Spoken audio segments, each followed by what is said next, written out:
Football is bringing Deion Sanders to his knees and humbling him, and he needs that. He needs that desperate. Let me walk you through, and again, there were things I saw from Colorado and Deion that I liked. But let me walk you through what I continue not to like and proof that football is humbling Deion Sanders. Let's start with Travis Hunter. Deion Sanders is the reason Travis Hunter got hurt. Because Deion Sanders thinks that he has reinvented football and he's the greatest coach that's ever hit college football. And you know what?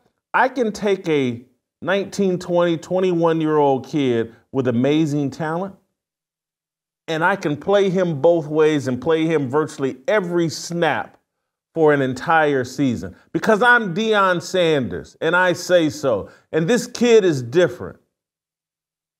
And football reared its head once again and said, "No, man, you're not special." And there are rules to this game of football that you're not above.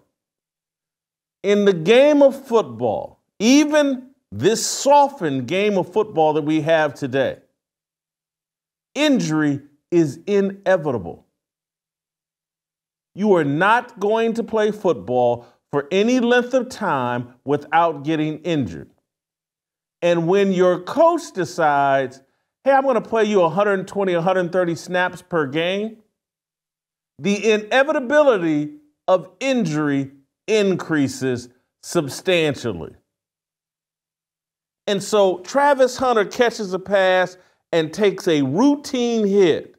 That was not some sort of devastating blow that Travis Hunter took. And the next thing you know, Travis Hunter, and I'm not calling Travis Hunter out when I say this, but he's got to tap out of the game. Because he's playing too many snaps. This game will not allow you to play that many snaps. Deion Sanders, in his pursuit of, I'm going to prove everybody that I'm the smartest coach and I'm the greatest coach and all you white guys don't like me and I'm a disruptor and all, in his pursuit of trying to elevate himself, he has diminished Travis Hunter. Put Travis Hunter in harm's way. Travis Hunter is a great football player that should be playing 80 snaps a game.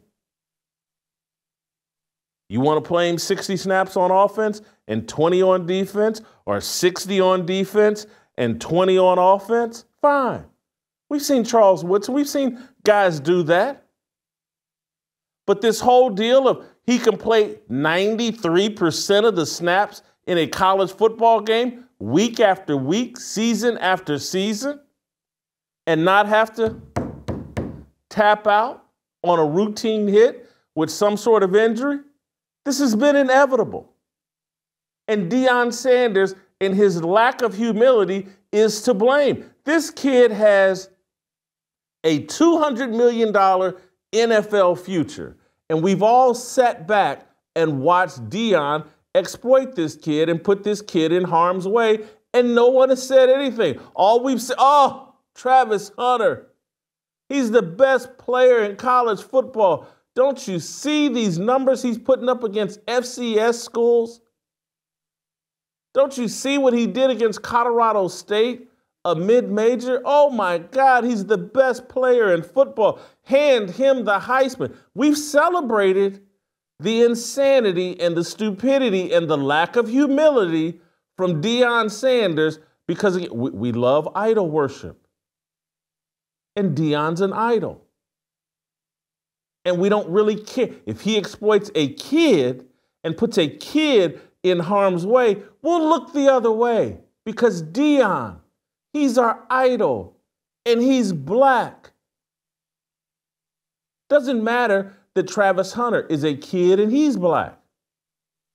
He's just a tool to venerate Deion Sanders. Deion needs to be humble, and so do the people worshiping him. And And again, we spend a lot of time on this show talking sports more hardcore than we did on the previous iteration of Fearless. But if you're listening to me, you can connect everything that I'm saying to what's going on in the real world. You have adults, Diddy, Epstein, all of Hollywood, exploiting kids for their own benefit. And those people that are exploiting kids are being worshiped by you. And it doesn't matter what they do. It doesn't matter how obvious their immorality is. You're so caught up in their celebrity and wanting to be like them that you look the other way as they put children in harm's way. Do you understand? This is drag queen story hour just told a different way. Oh, these drag queens, they just got to be free. Some grown man that thinks he's a woman, we can't infringe on his freedom, so we'll let him dress up like a woman and shake his balls in front of a kid. You don't want to hear it, but that's what Deion's doing. He's dressing up as a football coach. He's put Travis Hunter in harm's way. He thinks he's above the rules. He thinks he's smarter than everybody else. The game of football is humbling him. And it's necessary. Same things going on with Jerry Jones. But I'm not going to, I just want to finish up my thoughts here on Deion and all the idol worship. And have you looked at, and again, Deion and his football team have shown some improvement. But Deion and his I'm smarter than everybody else, when he's actually dumber than everyone else. He actually doesn't take the game as seriously as the other coaches. So coaches spend all of their time looking for a 1%, a 0.5%, a 0.25% advantage over their opponents. Man, they'll send coaches to other stadiums to try to steal signs. They'll do anything to get a tiny inch of an advantage. They're so fanatical about their culture and just doing everything right. And oh my God, if we could just get a tiny, tiny advantage. And Deion Sanders allows a sideline to become a platform for rappers, athletes, other people that are clout chasers that just want to build their brands by standing on the sidelines at Colorado football games. He's invited a distraction right to the sidelines of his football games. And you wonder why they lose close games. You wonder why they weren't able to finish Kansas State after taking the lead late.